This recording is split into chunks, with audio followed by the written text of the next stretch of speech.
Today we have Rav Judah Mischel. Just don't be a loser. Get involved. Like, it's happening. Don't go back and hide in the basement or find your local Gentile neighbor and ask him if you could hide in his attic when the bad guys come, because the cavalry ain't coming for you. The cavalry came. Eretz Israel is happening. The future of the Jewish people is here.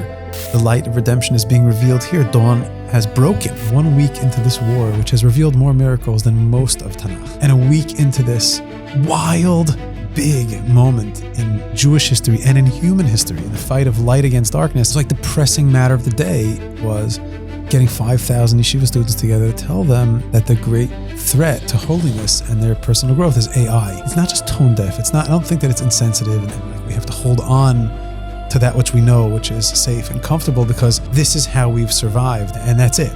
And they're not wrong about that. Our victory is not just about expanding the borders of the land of Israel, living safely and securely. It's about redemption. It's about the New World Order and God's dream for the world, and being Kimitzion Tetzei Torah, from Zion, Torah will come forth, leadership will come forth, innovation, and morals. Oh, sorry, we're connected to Mashiach here. This is the Redemption Podcast. Welcome to the Race to Redemption podcast. This is not a podcast of losers. Today we have Rav Judah Mischel. He is the executive director of Camp HASC, Hebrew Academy for Special Children. He is also the founder of Tzama Nafshi and the writer of the Baderech book series, including the Pesach Haggadah and Along the Pathway for Tshuva, and with 2 new volumes coming out on the Parsha this summer, so keep your eyes peeled for that. Rav Judah takes deep, powerful ideas and makes them accessible for all of us to be able to connect in our own personal way. And we're very lucky. Rav Judah lives right here in the neighborhood, Ramat Beit Shemesh in Israel, with his wife Ora and his beautiful family. On a personal note, for me, Rav Judah is someone who embodies the ability to dance with meaning and purpose and deep values, but also be able to stay open, grounded, playful, and human. And to me, that's a very rare commodity that is not found often enough in the people that we meet. And it's a treasure, and a real honor and a privilege to sit with Rav Judah today. I hope you enjoy as well. So I want to start off with a story, and I want to get your take on it. During the Holocaust, in the Janowska Road camp, they had a minhag. They had a custom that when the Jews were coming back from working all day, they'd come back into the entrance of the gate, and the Nazis would stand there, and they would yell. They would say, "Who is the most enlightened, most amazing race in the world?" And all the Jews would be forced to scream, "The Third Reich." Who is the most cursed race on earth? The Jewish people. And again, and as they would come in, they'd beat them with truncheons, and they'd coming through the gate and make them scream louder. Who's the most accursed race? They'd beat them again. They would have to yell, the Jewish people. So Rabbi Yisrael Spira, the Bluzhever Rebbe, was there in the camp, and there was this lawyer from Borislav. His name is Horowitz. And this Horowitz turns to the Bluzhever Rebbe. He says, "How do you handle this? Like, every day we're supposed to be going, screaming this? The Third Reich is the most elevated, most amazing race on earth, and we're supposed to scream this?" And he didn't wait for the Rebbe to respond. He said, "Rabbi, I want you to know that I have 2,000 American dollars in my jacket, trying to figure it out. I'll use it to save myself." He says, "And now I have a way to save the 2 of us. I bought 2 cyanide pills for $1,000 each. Would you like to join me on the final journey? We'll commit suicide together." And the Bluzhever Holy Rebbe looked at him. He said, "My holy brother, I wish I could. But my father was a Grand Master. My great-grandfather was a Grand Master. Great Rebbes." He says, "I'm going to come up to heaven, and they're going to look at me, and they're going to say, 'You have blood on your hands, even if it's my own. I won't be able to sit with my grandparents.' He says, 'But you should know I'm jealous of you.'" Anyhow, the next day, they go out to work. And on the way back, the Nazis do their usual ritual. They scream, "Who is the most elevated race on the face of the earth?" And everybody yells, "The Third Reich." But one voice screams out, "The Jewish people." And the Nazis hear this and they go, "What? Who said that?" And once again, "The Jewish people are the most elevated and beautiful race on the face of the earth." And he's screaming. And the Nazis are screaming, "Who's saying that?" And they come running and separating the Jews. By the time they finally get to Hurwitz, this lawyer, he's laying on the floor, dead, with a big smile on his face. Obviously, the story is so intense.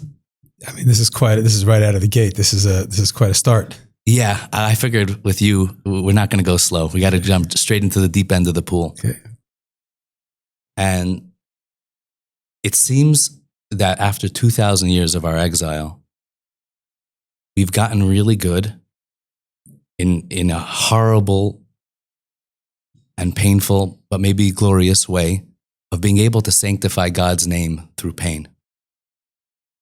Yet it seems that really our mission is not to be there forever. And we have to transform into a truly enlightened people, a nation that's going to be a light unto the nations. And we're trying to make this jump. So how do we make this jump? How do we make this transition from being a nation that has learned to survive in the shtetl, to learn to survive in the ghetto, to a nation that's now meant to stand up tall, hold our own pride, be a model in a way of being a shining people? How do we do this? It's happening, right? It's what's happening. If you're paying attention, if anyone's paying attention, the last couple of years, by a couple of years I mean the last 75 years, history is moving very fast, and a very new old model of Yid is being reborn here in Eretz Yisrael. It takes a long time to turn a long truck. It's a lot of turns on the wheel. But they say that there's the Mashkiach Ruchani of the Chevron Yeshiva, one of the spiritual advisors of that institution of Jewish learning, Meir Chadash was his name, once was speaking to a young man who was going through a difficult time, a personal struggle, and he just felt like he was weighed down. Things were very dark. And he was asking, how could I find hope? Where can I draw strength from? How can I start again? And Meir Chadash said, he was already at that point an older man. And he said, just about every day for the past almost 70 years, there's been one thing that's consistent, is that the night ends and dawn breaks, and there's a new day. There's light. No matter how cloudy, no matter how heavy the rain, no matter how difficult the night, the creation of the world, there was night and there was day. Let there be light. It's happening. Everything in history and everything in the development of the soul of the world is in a state of ascent. So this posture of, like you said, standing up, or this posture of going from being a nation that is in survival mode, in reaction mode, or let's call it exile mode, in darkness, crouching and kind of being persecuted or beaten, is changing. Is changing, and it's changing on a national level, and you're seeing also the language within the community changing. There's a lot of growth and openness, and the redemption of language, and I think the more attention that's at one hand focused on our inner world, and at the same time a recognition that we're part of a very big story, and becoming balei achrayut, becoming people who are owning that, taking agency over ourselves. Personally and nationally, it's what's happening. Meaning, there are those who are having a hard time trying to understand how to get on board with that. But meaning, I think the question is almost the answer. Is that that's the default setting? Is that all the rivers flow to the sea? It's like all the streams of history and every aspect of the narrative of Jewish history is flowing toward now, toward the land of Israel, being a beacon of light, toward dawn breaking. Toward this exile coming to an end, and this redemption kind of unfolding a little bit quicker than maybe we saw when we were younger, or for sure what our parents and grandparents experienced. Yeah, it definitely feels like it's going faster than ever before. And so we want to be involved in it, but the main thing is just don't get in the way. Stay out of the way if a person's not ready for it. Okay, so what does that mean to stay out of the way, and what does it mean to get involved? So, first of all, I imagine that there might be people listening to this who are in different places and physically in different places, in terms of their journey and also like where they're living and where they're facing. We're in Eretz Yisrael now. We're in the land of Israel. We're having this conversation here. reason why we're having this conversation is because I love you and you're a great guy. Really. I told my wife this morning, she's like, what's it about? I said, I don't know exactly, but it's Yehuda Raice, and he's great. And every time around him, I feel good. And he's Malei Simcha. He's just full of joy and optimism and redemptive energy. And that was what I said. So he's got Geula vibes. And I feel that in general, the Raice brothers have Geula vibes. And yeah, so I feel like that's kind of what it is also. In other words, it's chevra getting together wherever we are. There's somebody in Teaneck, and there's somebody in Idaho, and there's some woman in Johannesburg, and then there's chevra in Yerushalayim, and then there's a couple chevra here, and some people in Ramat Beit Shemesh, and it's kind of like what unites a movement is the shared vision for let's call it a redemptive progress, something bigger than that. So I feel like first things first, to be talking about it. Like the Maharal says that redemption begins with speech. It's just to be talking, to be framing everything that's taking place in our lives personally and nationally and also globally, to talk about it, to put it out on the table. Is it Shabbos yet? Are we there yet? The race to redemption. What's happening? What's with Geula? Is that a sign for the redemption? That Purim story, like, taking out all those bad guys, that's part of the redemption. The agriculture and the economy boom in Israel, is that part of the redemption? Having a therapeutic language and language of mindfulness in the world in a more present way, is that part of the redemption? In other words, like the stronger shekel, stronger dollar, like just to be talking about these things. So like that's the first things first. I think first things first is to be talking, and that's why I'm grateful that we get to hang out a little bit here today.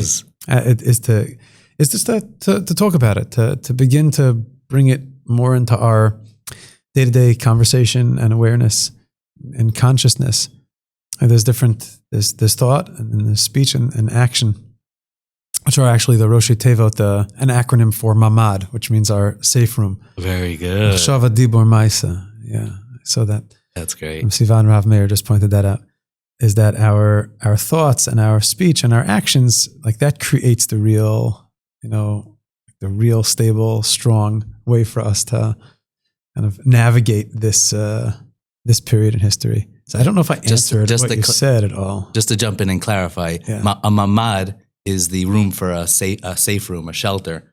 And so the letters stand for mem, daled, which stand for Hebrew, thought, speech, and action, which is very cool that we have, in a time of emergency, we have to run back to that. First things first. So like, I feel like it's happening. We're talking about it. And there's a lot of forces within our own Jewish family and community that seek to just kind of keep things the way they were. It's safe. It's reactionary. Yeah. It's stable. It's predictable.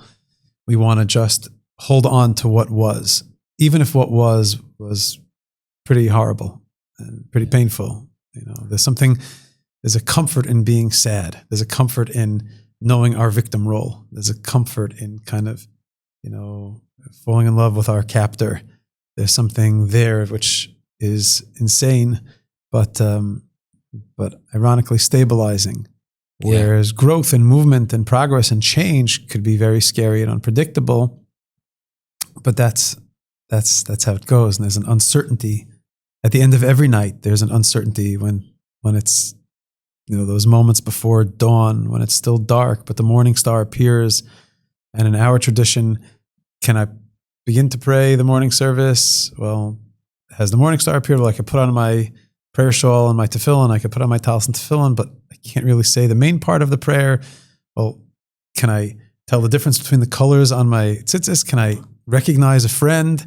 Like there's this very in-between confusing, state, which is the world of the unknown. And that not knowing is where faith comes in and trusting a process, because time goes like that. And one thing that's for sure is that the sun is going to come out. And it's for us to kind of keep our eye on the light and be able to stay focused on that process, on that pathway toward the metaphor of a better tomorrow and the metaphor of light winning over darkness and good triumphing over evil and godliness, filling the world and clarifying a lot of this uncertainty. And sometimes it's nice to stay in your bed, rolled up under the covers, Yeah. and not have to think about what's going to take place when the day dawns and I have all these responsibilities and I got to do all this stuff. I have all these people counting on me, or all these feelings that I'm going to have that might be hard or challenging or uncertain. It's easier to stay, just kind of stay where I am. Yeah, it really is scary. But that's stuckness is exile. So if we're able to, open ourselves up and move forward toward that light, that's called being in the Mashiach mindset. That's called being in a redemptive mindset, being ready. Yeah, wow.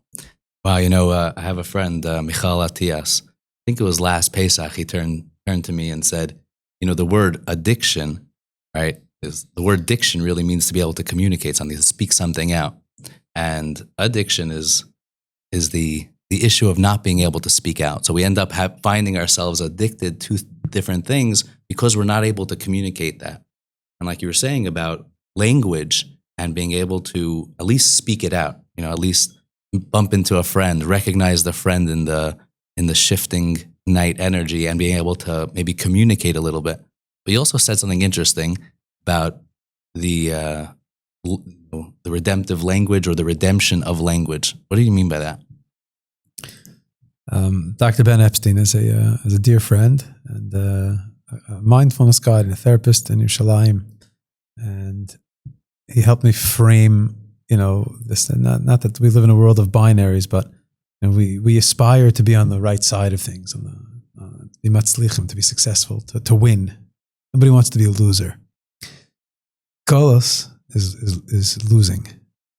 Having the opportunity to get on board, being saved, and moving forward, but choosing to not participate in that and to continue to feel bad about ourselves and continue to identify, so to speak, or self-identify as someone who is not taking the option of bettering their life and the life of others. It's so sad. It's like choosing to be a loser.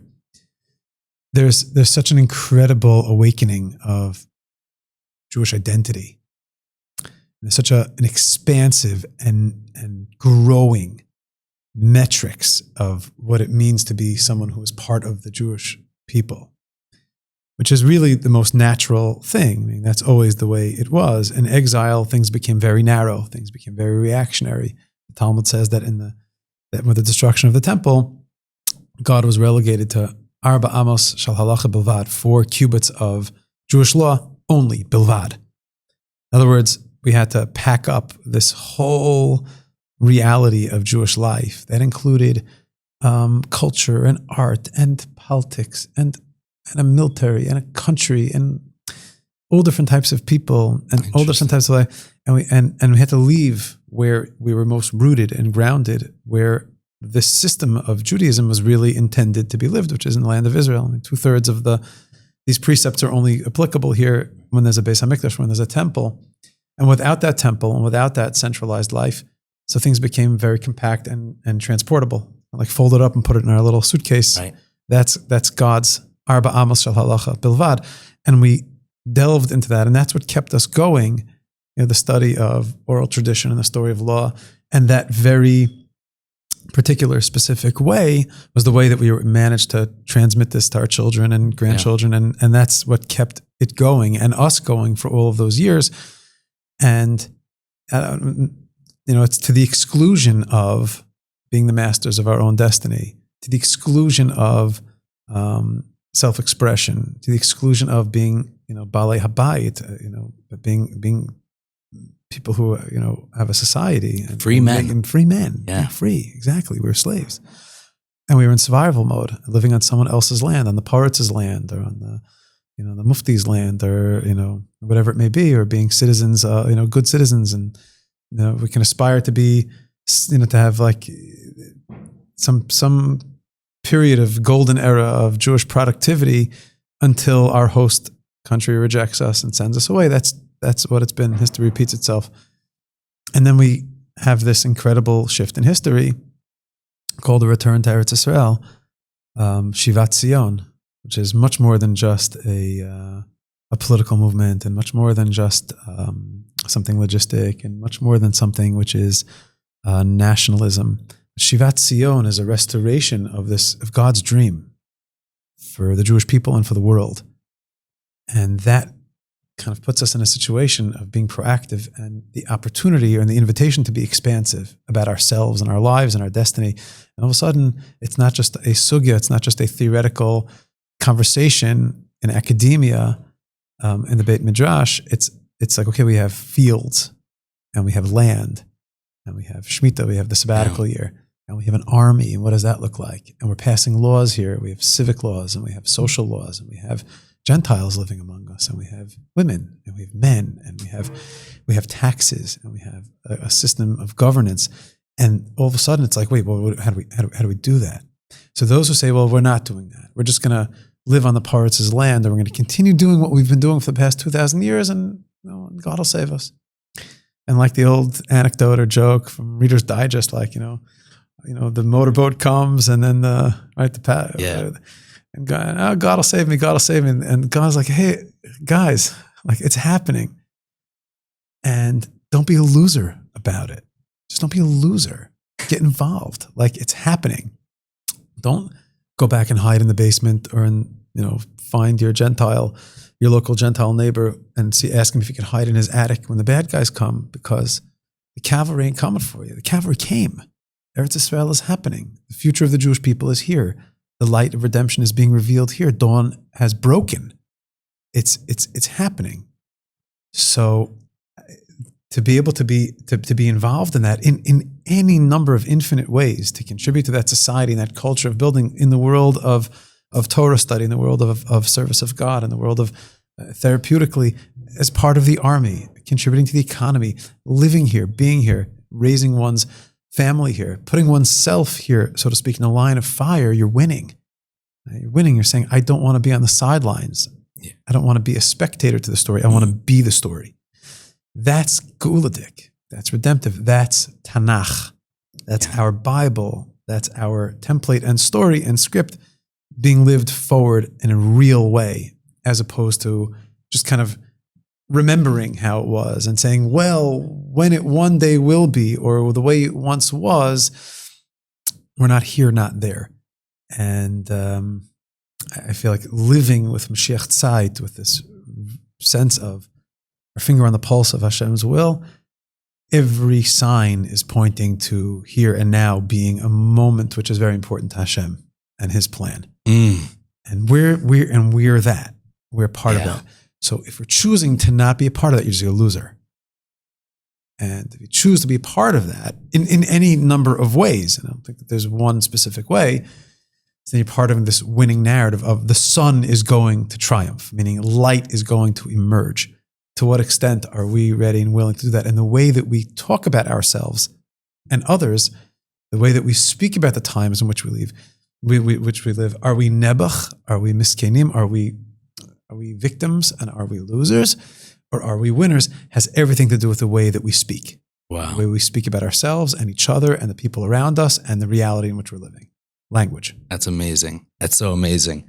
Hey, we're recording this before Pesach, and I just saw something new. There's always new things in the Haggadah. Obviously, you have your amazing Haggadah, which my family, we all enjoy, pass it around. I thought what's new is that it came out in Hebrew this year. Oh, nice. For this reason. See, that's exactly what I was... For this reason. That's awesome. That's so awesome. For this reason. If no one reads it, meaning... Just that it should be. My kids don't really read it. It's just, the frum speak and the Derech Haggadah, they're like, wow, this looks amazing, Abba, whatever.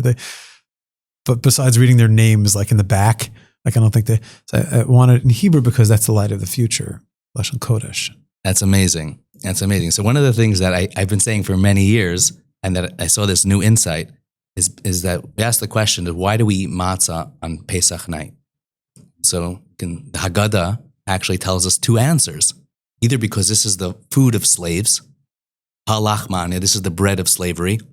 This is what they ate all the years as being slaves and suffering. And then there's also, it's the bread of redemption, because we had such a quick redemption and such amazing redemption. We didn't have time to bake bread and we just made matzah. So the question is which one is it? Those are two opposing ideas. Is it the bread of exile or is it the bread of redemption?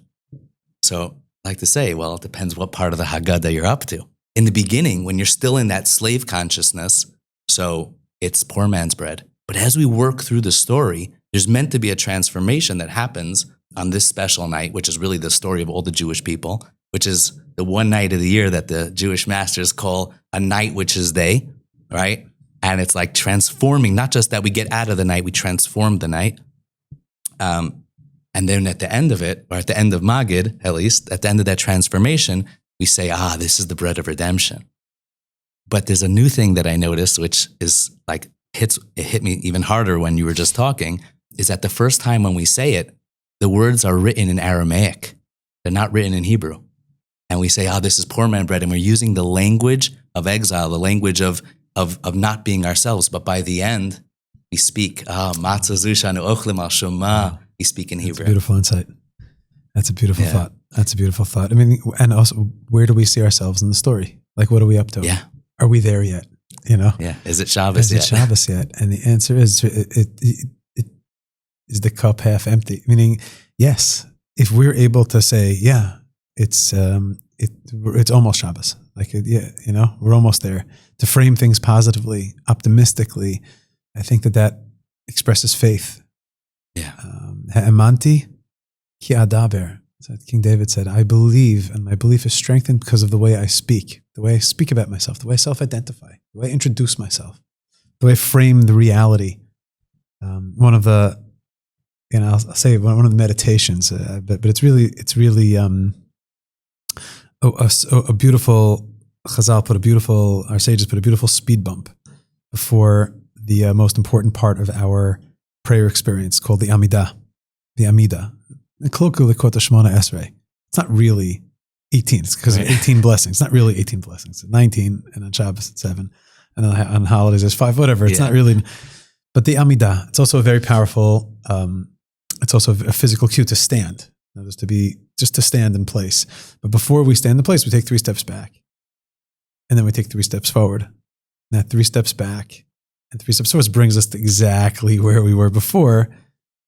And it's to create context. It's to recognize that there was a Janowska work camp, and that we come from somewhere. We have parents and grandparents, or we joined the Jewish nation, or we're not, or whatever it is, wherever we are and whatever we're up to, there's something that came before me that helped me, that brought me to this place. And then that there's a future, and that I'm in the middle of a process. I'm in the middle of some chain and some series of events that have been unfolding since the beginning of time, maybe before that. And they're going to continue until redemption, and then after that. And then I say there's that line. We say, Adonai, Svatai tiftach, Afi yagid tilasacha.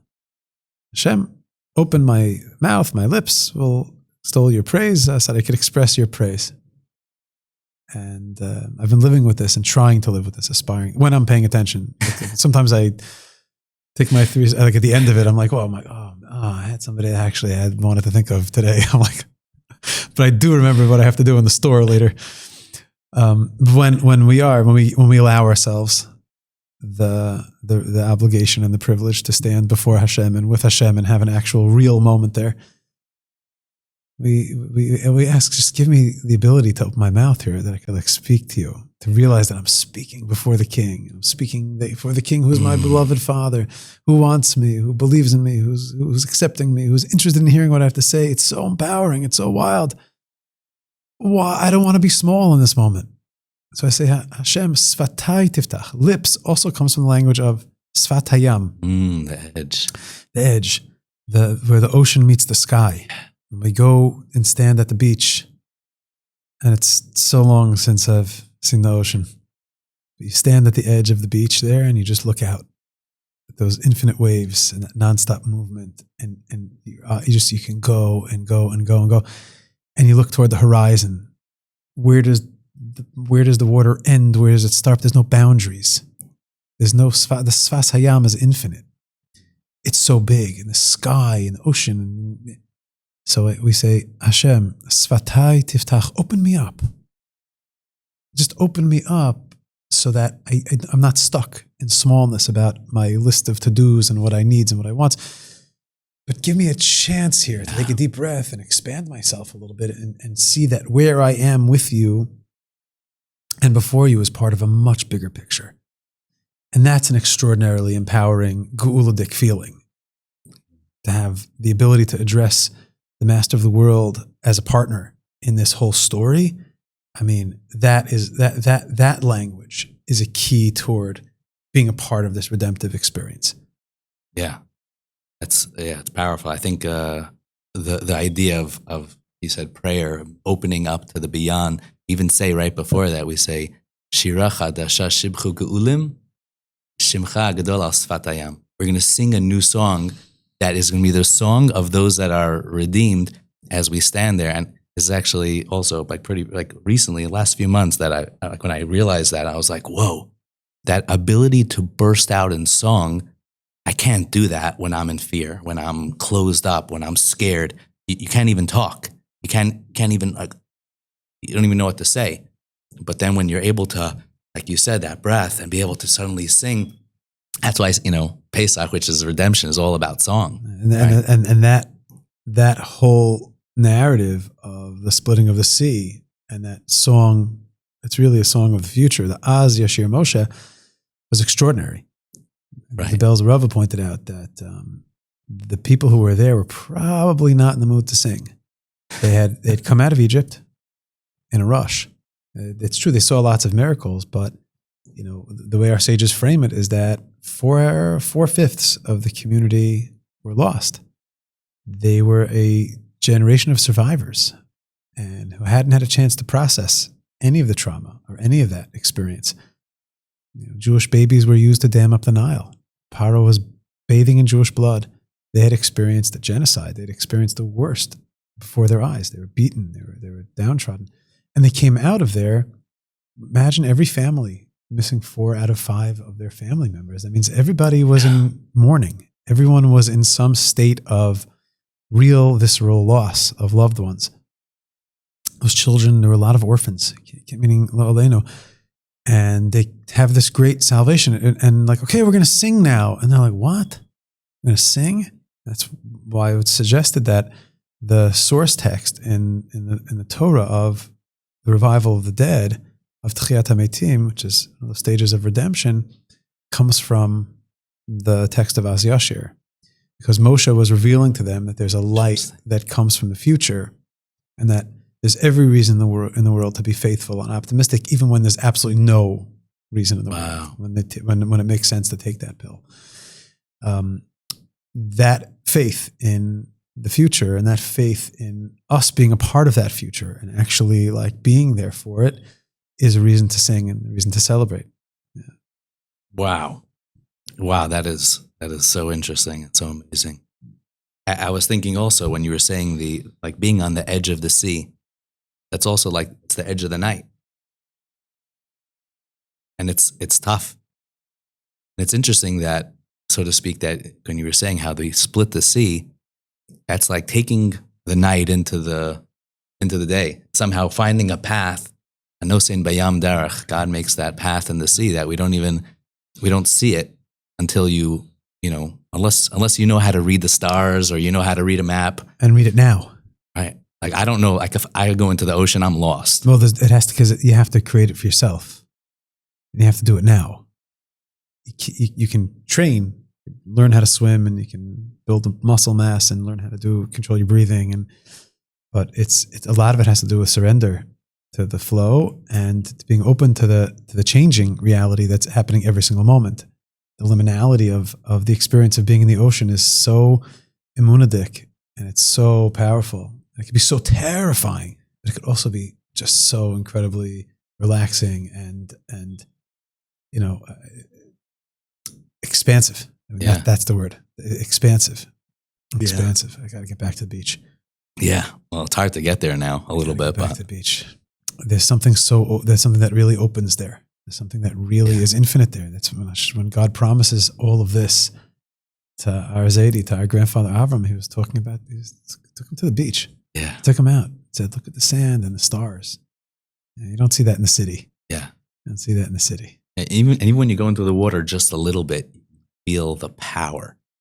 Like sometimes I something that I love when you go into the ocean and you just stand there, feel that energy. And you can maybe stand up for a couple of waves, but there's always one that's going to come. It's going to, that knocks me right on my butt. Yeah. But that's also one of the visions for for this era is that, the prophecy that that God's presence and the knowledge of Hashem, das, will fill the world like water fills the ocean, and it's not a metaphor, meaning like I guess Hashem knew what AI, like I imagine that it was part of his plan to unfold in the world, but that all of this is happening now, and that there's this flood of information and flood of possibility and creativity that enables every single person in the world to be able to like be a sailor on the ocean of whatever, and to draw from the supernal das in everything that's out there in the recorded world is, that's Geuladik. Yeah. If we don't speak about it in that way, then it could just pass us right by. And we can, even worse, we could say, no, this is something which threatens us.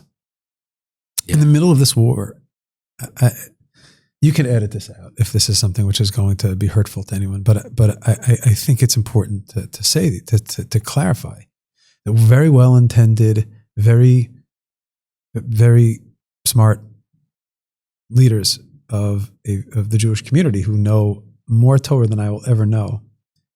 So 1 week into this war, which has revealed more miracles than most of Tanakh, more military advancement, and moved history forward faster than just about every story in Tanakh, with all due respect to Gideon and the big clay canisters with fire in it and tying foxes' tails together with like the beepers, the bunker busters, the 200 pilots over Iran on Shabbat Zachor when we're talking about the destruction of Amalek.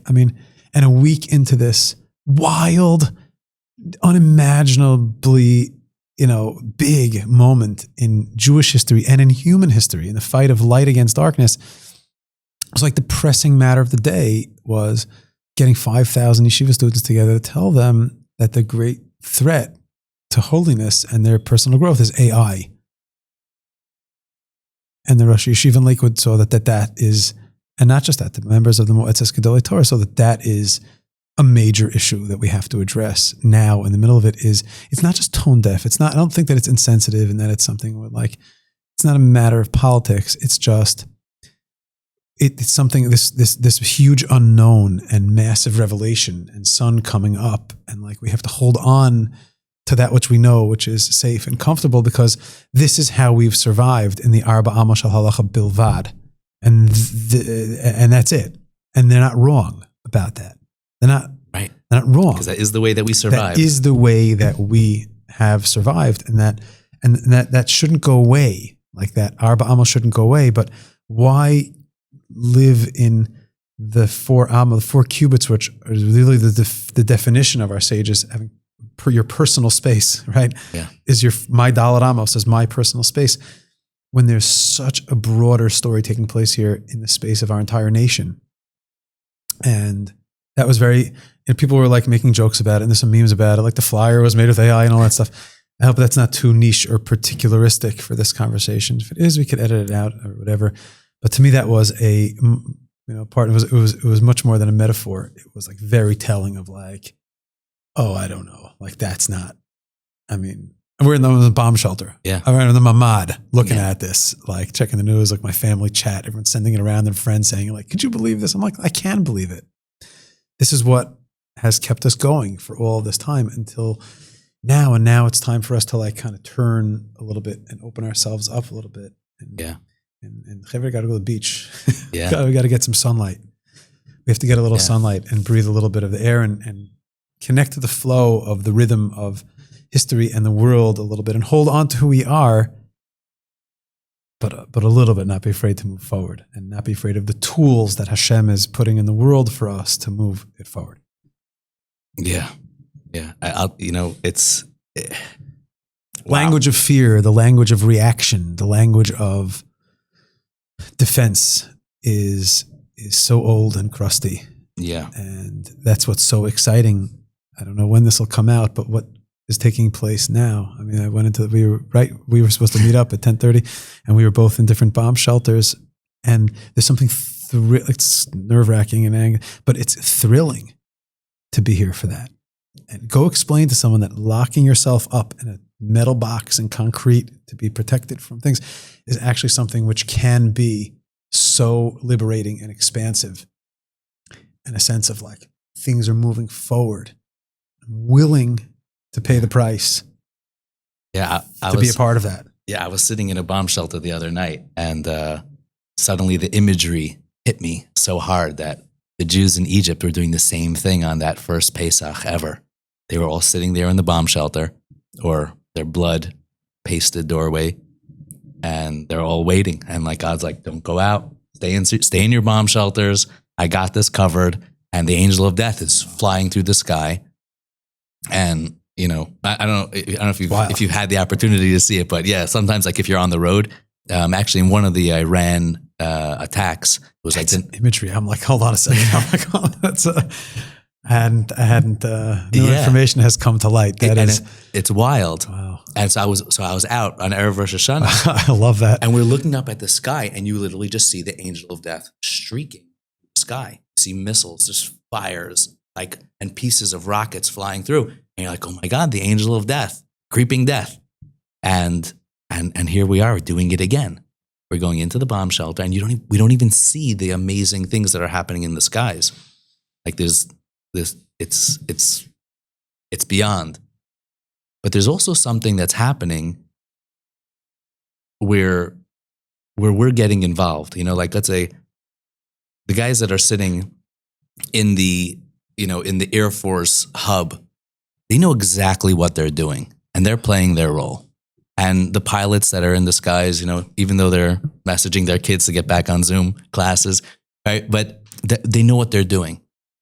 And I'm finding in myself that there are times that I'm finding crazy expansiveness, real alignment, like, whoa, like I'm really living it. And sometimes maybe it's a moment of prayer, or maybe it's a moment of doing, or making a barbecue for soldiers, or just reaching out to friends that need a little strength. But then there are times of such confusion that, you know, it's hard. It's hard to figure out. Yeah. Like where do I belong right now? Yeah, there's also a lot of sadness. A lot of sadness, a lot of pain, a lot of mourning. I mean, I was keeping a journal. I was keeping a list. I mean, I think over the course of a year, I went to 96 funerals or something. I mean, it's not, you know, I don't know, the bandwidth that a person can have, the capacity for feeling sadness. That sadness, you know, it goes to anger very quickly. Yeah. And I don't want to let go of that anger. I don't want to let go of that anger. I think that there's something very positive and very holy in that, the anger over the desecration of God's name and the suffering of His people. I don't want to not be angry to that, but I also don't want to be, you know, shackled by that. I want to be, you know, it's a freedom, right? You know, joyful and free and light and fun and hang out and enjoy with our kids and enjoy with my wife and enjoy with my friends. And I want to, you know, and all these things happening at once. And I also want to be responsible. You know, I also have a job, like, you know, and it takes up a lot of mind and heart time professionally, you know, with things that are at least on the surface level, not connected to what's taking place in the skies over Tehran. I have no idea how that algorithm works with like what connects, how the knee bone is connected to the neck bone, and like Torah study and prayer and acts of kindness and generosity connected. But we believe that everything is connected in some way, and that there's one big flow of light and soul here in the world called the soul of the Jewish people, and that we're all connected. Again, I'll quote him again. Ben Epstein, Dr. Epstein, Yerushalayim, often, you know, would use the imagery of just like this very wide, expansive tent of, you know, welcoming in all of these different emotions. I know that's not his original. I don't think he was the poet who originally, you know, expressed that, but in its current application, just yes, to not judge those emotions and to be respectful and to also serve them a little bit, to be welcoming.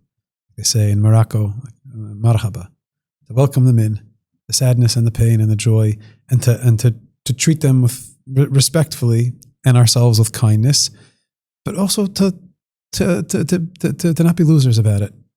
To not be losers, meaning like it requires some toughness and some resilience and a little bit of being uncomfortable sometimes, and to suck it up and to be a man, if I could speak, openly, and to do what needs to be done for your family, for your people, for ourselves.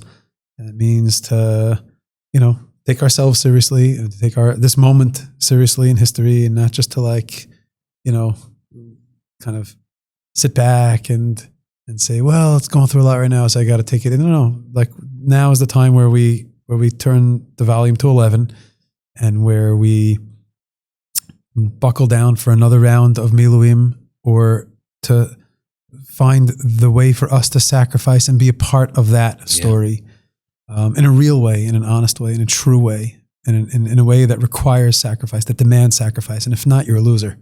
If not, you're not part of what's going on. If we're just doing what we've always been doing and saying, hey, it's a big deal right now, a lot going on, I'm going to try to keep myself going, it's not time for that. In the Melchemet Mitzvah, the Talmud describes it, and the Mishnah describes it, the Rambam, Maimonides codifies, it's different, right? When there's a war that is a war that it's existential, then there's a mitzvah war, hakol yotzim. You go out, everyone goes out, women go out to war, children go, you go out and fight with everything that we have. Now, not every one of us is going to be enlisting in IDF tomorrow. Maybe we ought to be considering that. But if we're not, and if the IDF is not able to receive everyone, the light in the vessel have a lot of work to do together. That doesn't absolve us from not being on the front lines for our brothers and for our sisters and for each other.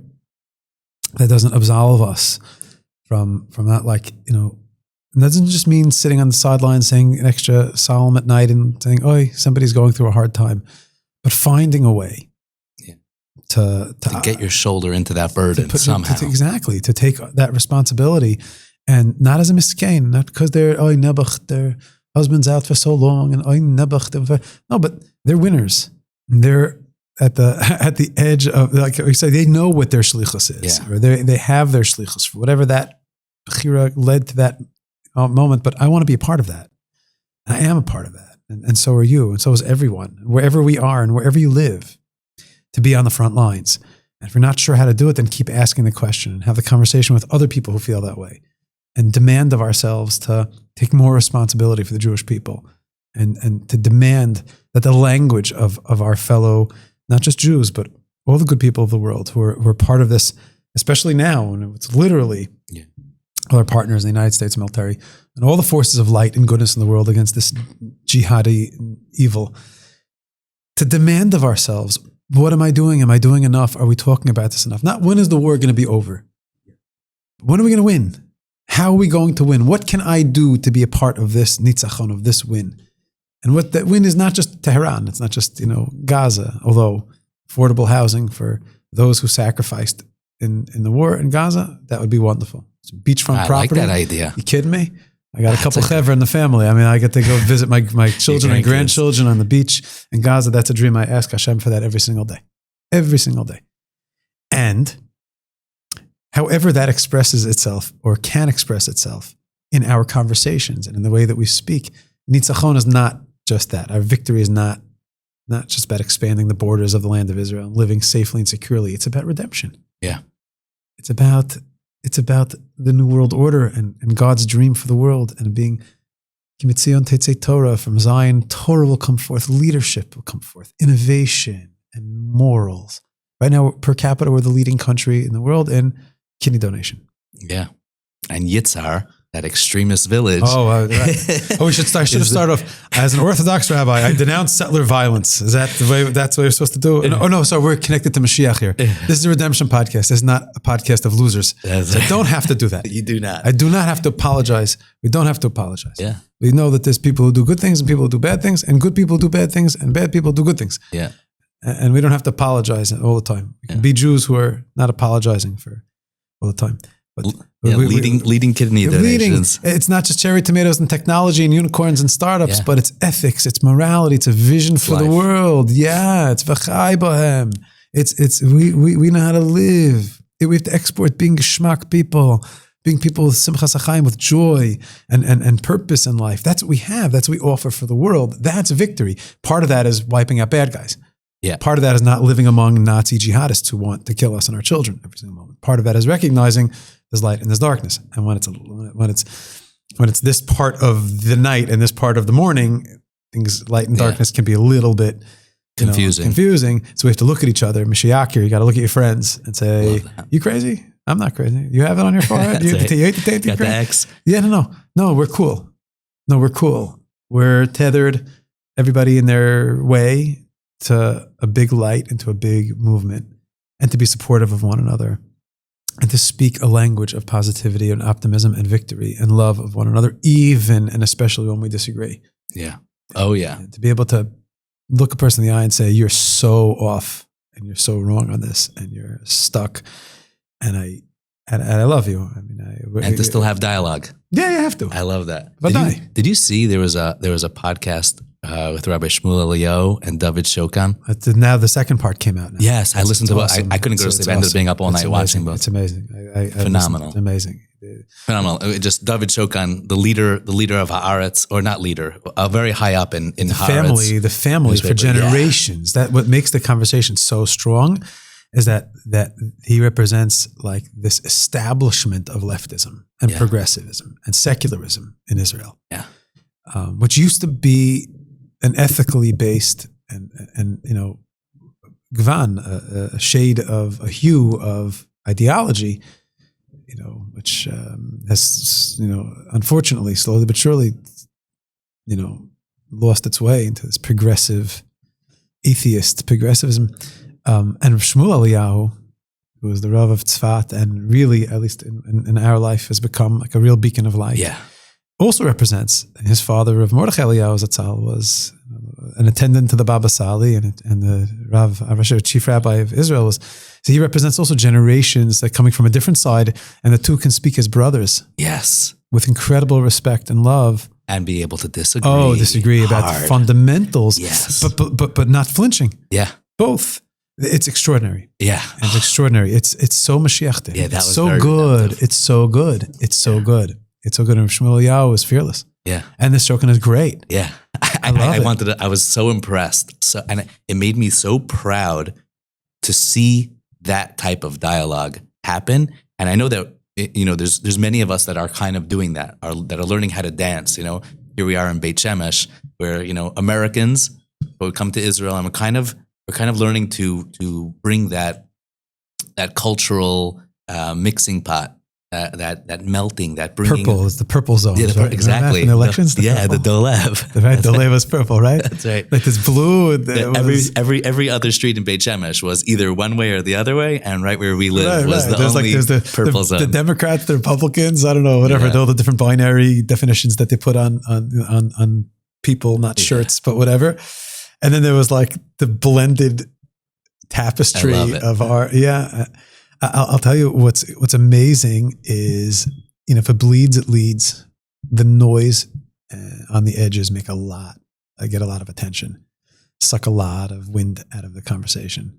The Kaplanistim and the Peleg Yusham are basically the same thing. Like on that horseshoe of Candace Tucker and the green hair Nazis and NYU or whatever. They're all basically the same, meaning okay, this chaver may be clean for Pesach and this chaver a little bit less, but it's the same yelling and screaming. There's no conversation. It's just megaphones and horns. Yes. It's just megaphones and horns and people putting their fingers in their ears screaming shiksa, or someone screaming demokratia. You have nothing to say for this moment. They have nothing to speak with. Your speech is in absolute exile, because you're in absolute exile. And you just want to hold on to something which is not here anymore. Right. Whether that thing is Panovich of 100 years ago, or 80 years ago, or that thing is the Berlin that you sought to build here in this holy land, neither of which really can apply anymore in the way that you thought they would at a certain point. And maybe it was important to bring some of that, I don't know, customer service and culture and like parking etiquette from Chutz La'aretz at a certain point that was very meaningful. And obviously, Lahavdil, very important. You know, the Arba Mashal Halacha, you know, Bahar Tzion Tia Pleita, Kodesh, like to rebuild Torah and Yiddishkeit in that way. But I think that everyone, especially them, realize that the clock is ticking on that. And that ship is sailing. And the more that everyone doubles down on what was, I think it's like this last kick, that last goal line stand of trying to resist what everyone understands. Maybe another round or two, another couple governments of budgets and politics and power and people holding on to their ecosystems and their way of being. It's just a matter of time, though, until it's just that's the way time flows. That's the way the ocean goes. That's the way light emerges from darkness. Like that's what's certain, is that there's a sun that's rising, and all of that is just going to have to shift. And it's going to have to shift in a way that's respectful, in a way that's honoring where people are coming from. But it's shifting. It's changing. You know, it's so maybe we can ask another question, because there's two ways of shifting, right? You can either push from the bottom, or you can shine enough light from above that the confusion dissipates. And in some ways, you know, sometimes you have to hit from the bottom. Like sometimes you just have to bomb the negativity, whether it's, you know, your enemy or whether it's an unhealthy piece that we just need to kind of knock out. But we also have to bring that light. Right. So one of the things that like I've been, you know, has been coming up a lot is that when I was in the bomb shelter, I was laying on the floor right at the beginning of this last round. I was laying on the floor and feeling the booms. You know, you like feel it come through the walls. And I was just thinking how lucky and privileged I am to be here. And I started praying for all of our brothers and sisters that are not in Israel. And it just came from this place of like, I want everybody to be part of this. And then I've seen that it came out like in many other ways. They even made this little like movement. Like my friend reached out to me, goes, "You heard what happened? They did this thing. They reached out to Israelis and said like, who would like to, you know, get some help from America?" And like they reach out to Americans saying like, "Hey, you want to like buy a dinner for Israelis?" And he's like, and people in Israel signed up, but people outside didn't. And I told him, I said, "Listen, I said, I don't know if that's the right way. Like, you know, you're in pain, so I'm going to buy you lunch. Like, if you're poor and you need it, like, I hear that, then it's charity, and there's a value there." I was like, but like, you know, if you're my friend and it's your birthday, I'll send you, you know, some sushi. But I don't know if that's the way. Yeah. But there needs to be some way that we can connect, and I'm not sure what it is. Like it's a struggle, but there's definitely this feeling like, you know, I've have a lot of friends in America, and many non-religious, not even many people are not even connected. And I've gotten a lot of messages more from the completely not associated people. I guess they are kind of associated, huh? What I meant was like not the observant. That wasn't fair. No, but that's the point, is that we're now on a point where the metrics are changing on what it means to be Yid, peoplehood. Yeah. It's more expansive. Yeah. And their connection to an expansive reality in Eretz Yisrael, right, is not through the prism of that Arba Amo Shel Halacha. So therefore it's not binary and narrow. So they're reaching out in a very natural way. Right. Like we're like, are you okay? Or we just want to be, and they want to be connected. Yeah. And the old, we'll say 2 chapters of Tehillim at the end of davening, it's kind of crusty at this point. Tehillim, daven, please daven. Continue to daven more. Daven again. You gave tzedakah, give more. Learn Torah, learn deeper, learn more. But what I think, what you're trying to say is like, but there's got to be something more here and different here. I think about this a lot and spend a lot of time and effort on this, because also professionally, I spend a lot of time and effort working with professionals and people in the United States, cultivating a program in upstate New York that's not in the courtyard of Jerusalem, the future temple, meaning it's in Parksville. It's in upstate New York. And last night I was like searching through a nonprofit website about trying to see about grants that New York State might be offering. Like, you know, it can feel a little bit pulled in different directions unless we take a step back and open ourselves up to the reality that all of Klal Yisrael are one soul, and that there's many parts of an army, and that there's many parts of a movement, and that mitzvah and chesed and doing and responsibility can be very connected to what's happening here. It takes a little intentionality, a little bit of conversation, and a little bit of connecting those dots in a conscious way. And there are those who might be hearing this and be rolling their eyes and saying, okay, the guy's working in America and it's his job and he's making money, so you gotta say it. And okay, that's fine. I can understand that. But I live in a world, and the more understanding what AI is and the internet, we realize that like it's not just that like a metaphor that we're all connected and that there's a global family and that Am Yisrael is connected all over the world. But we know that we were all in this together. There's lots of ways to contribute and be a part of things. A lot of it has to do with just speaking and communicating and how we're facing and how we're framing what we're doing and where we're doing it. There's a mindset of being in Eretz Yisrael, and there's a mindset. There's moichen of Eretz Yisrael, and there's a moichen of Chutz La'aretz. It's a mindset of being in out, and there's a mindset of being in. And physical location is one very important, very real expression of that. It's not the only expression of that. And I believe that it's primary, that it's essential. I mean, I'm here, and I pray that my family, my children, and all those who I love and care about will be here too. And recognize that there's a big world out there, a very big world out there. And there's lots of ways to be a part of what's happening here. Sending lunch or dinner to a family whose husband is in Miluim, or whose father or mother is serving on the front lines, and they're home cleaning for Pesach or managing the kids on Zoom, is a very meaningful way, but not because they're miskinim and they're losers. Right. Because you don't want to be a loser by not being a part of their incredible effort. My kids have done thousands of packages for families, and since October 7th, since Simchas Torah. Meaning a lot of it is because they themselves, their husbands, were and are out as we speak. And I saw right away for them not to fall into absolute despair and fear and to be in a world of anxiety, which is real. Yeah.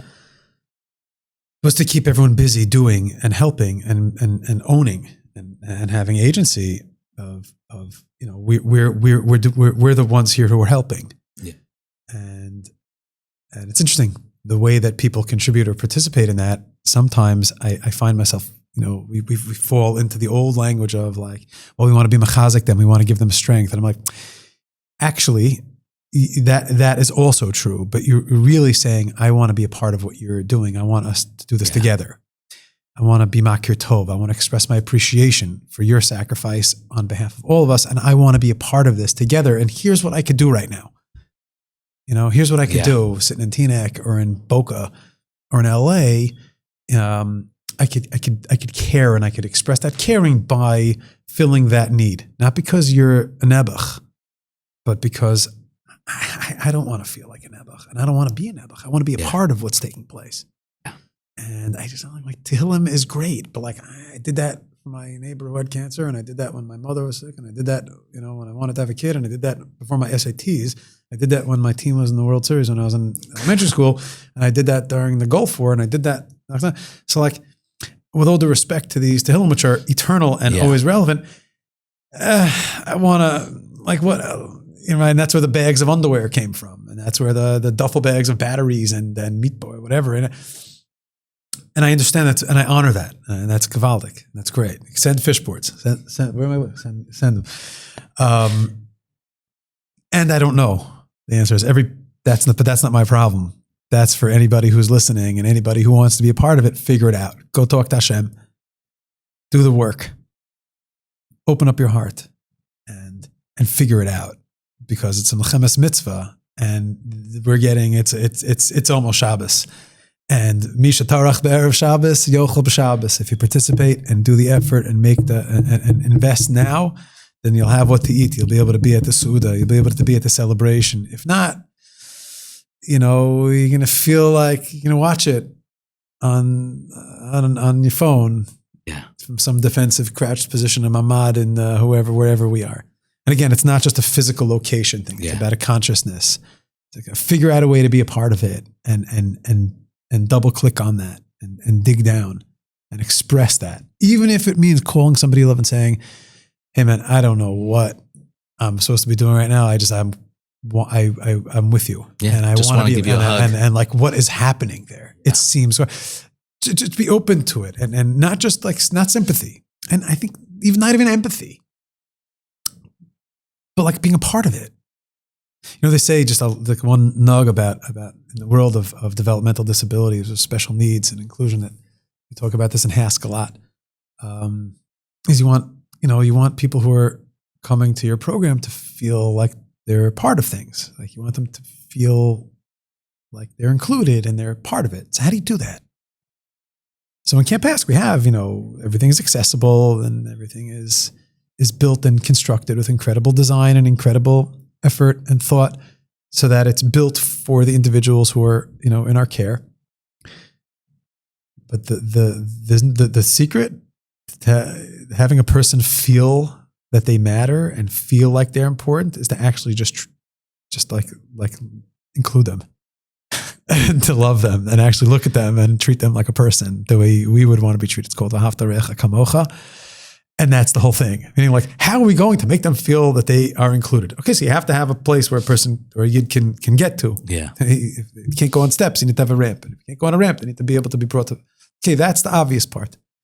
But the more obvious part, how do I be a part of things? Be a part of it. Yeah. Right? Like, how do I feel Make like I'm the belong? choice, jump. Belong. Just belong. And figure out how to do that technically. But it starts with that mindset shift of like, I'm with you. I'm in this. Amen. Amen. Wow, Rav Judah, this was absolutely magic. I don't want to stop. I want to keep on going. We'll see each other during Musaf at some point on Delayed. Thank you. Thank you so much for coming. And thank you for joining. This was amazing. I hope you all enjoy this as much as I did, and that you find something that you can take out from this. And subscribe to The Moral Edge. Follow the Race to Redemption podcast. We look forward to seeing you again. The Race to Redemption. And hang out with good people. Make time. Make time. That's my takeaway, is that we didn't have time for this, really. Yeah. The kids are home. It's almost Pesach. Right? I got people. Yeah, it's nuts. Right? I don't know. But I'm so glad. We make time for each other, and I'm so happy that it means a lot to me that you asked me. Well, thank you so much. You know that you're our first guest.